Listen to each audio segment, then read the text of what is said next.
Terima kasih Anda masih bersama kami. Bagi Anda yang baru saja bergabung, kami hadirkan kembali 3 berita utama hari ini.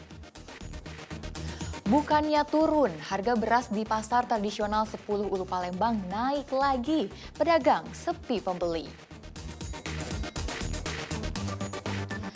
Keberadaan gerbang parkir di depan Rumah Sakit AK Gani Palembang tuai protes dari sopir angkot. Mereka khawatir akan dikenakan biaya parkir saat melintas di jalan tersebut. Seorang pemuda di Kabupaten Pali sulap biji balam atau biji karet menjadi miniatur yang unik dan juga cantik.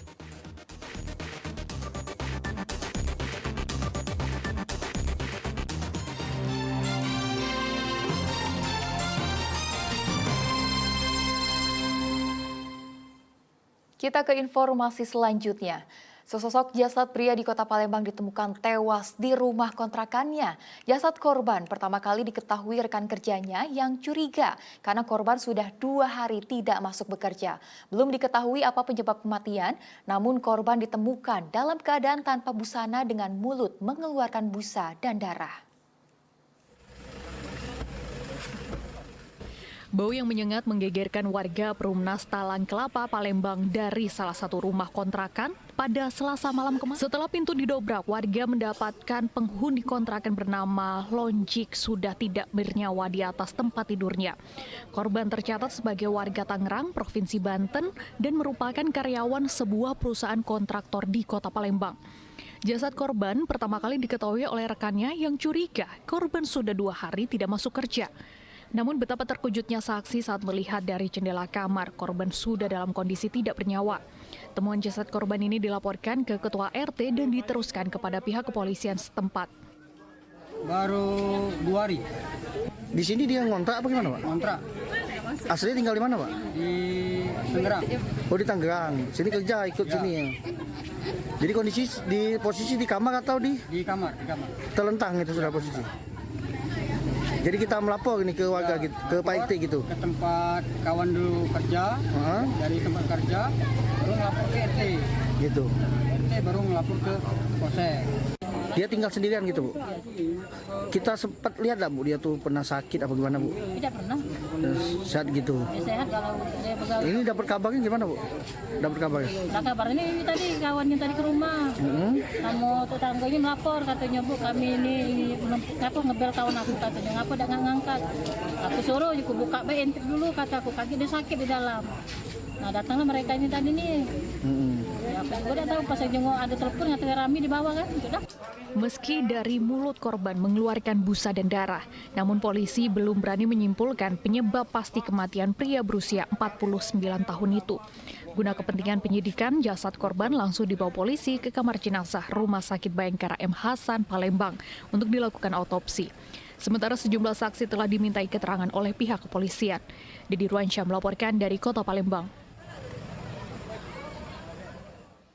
Buah balam atau yang lebih dikenal dengan biji karet ternyata dapat dimanfaatkan menjadi sesuatu yang bernilai ekonomis. Di tangan seorang pemuda asal Kabupaten Pali, biji balam disulap menjadi sebuah kerajinan yang unik dan cantik.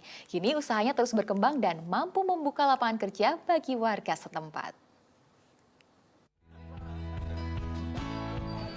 Lihatlah miniatur-miniatur ini. Sangat cantik bukan? Siapa sangka miniatur ini terbuat dari biji balam atau yang lebih dikenal dengan sebutan biji karet. Kerajinan miniatur ini dibuat oleh tangan Anjasmara, warga desa Bumi Ayu, Kabupaten Pali. Dari tangan kreatifnya, biji karet bisa menghasilkan keuntungan. Untuk mendapatkan biji balam di Kabupaten Pali tidaklah terlalu sulit, lantaran desa Bumi Ayu terkenal dengan perkebunan karetnya. Agar produknya bisa diterima di pasaran, Anjas mengambil beberapa contoh dari internet. Bahan-bahan ini kami ambil dari tumbuh-tumbuhan di sekitar Bumi Ayu, Pak. Karena suatu saat misalnya populer bisa diupayakan secara masyarakat dapat seperti bahan balam ini mudah didapat. Itu berapa kita jual, Pak? Sekarang ini baru saya coba jual 5.000, Pak. Untuk satu produk miniatur seperti gantungan kunci, Anjas menjualnya seharga Rp5.000. Dalam 1 bulan, Anjas dapat menjual lebih dari 2.000 produk miniatur yang dipesan pelanggannya dari berbagai daerah di Sumatera Selatan, seperti Prabu Muli, Muara Enim, Lahat, Ogan Ilir, dan Palembang. Meski awalnya hanya coba-coba, namun usaha Anjas terus berkembang dan mampu membuka lapangan kerja bagi pemuda di desanya.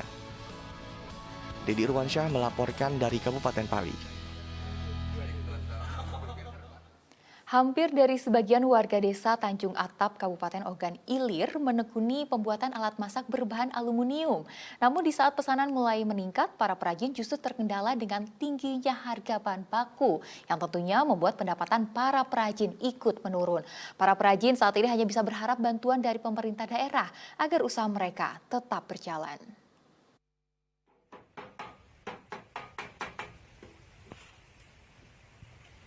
Desa Tanjung Atap, Kecamatan Tanjung Raja, Kabupaten Ogan Ilir merupakan sentra kerajinan alat masak berbahan aluminium. Nah, tak heran jika mayoritas penduduk di desa ini bekerja menjadi perajin alat masak. Salah satunya perajin yang ada di desa ini adalah Yusuf. Ia menekuni kerajinan alat dapur selama lebih dari 25 tahun. Berbagai alat masak seperti dandang, panci, wajan, alat cetak kue, dan berbagai alat dapur lainnya dihasilkan dari tangan terampilnya. Harga yang ditawarkan cukup terjangkau, mulai dari Rp15.000 hingga Rp50.000. Alat masak tidak hanya dijual di Kabupaten Ogan Ilir saja, namun juga dipasarkan di berbagai daerah seperti Kota Pagar Alam, Lubuk Linggau, Musirawas, dan Bengkulu. Di tengah pesanan yang mulai meningkat, para perajin terkendala dengan tingginya harga bahan baku, yaitu aluminium. Bahkan dalam 1 bulan, harga aluminium naik sebanyak 2 kali. Kondisi ini tentu memberatkan para perajin. Mau tidak mau, mereka harus menaikkan harga jual produk mereka. Lampunya sudah masuk 25 tahun lah. Macam barang ini kan dalam bulan ini 2 kali naik kan bahan ini kan. Kalau minta jangan sampai 2 kali naik turunkan kan. Ya.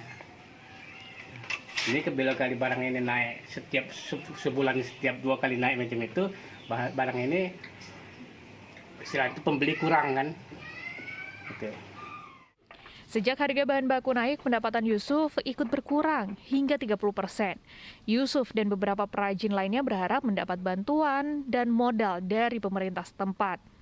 Bantuan modal tersebut tentunya agar para perajin alat masak aluminium dapat mempertahankan usaha mereka. Dedi Irwansyah melaporkan dari Kabupaten Ogan Ilir.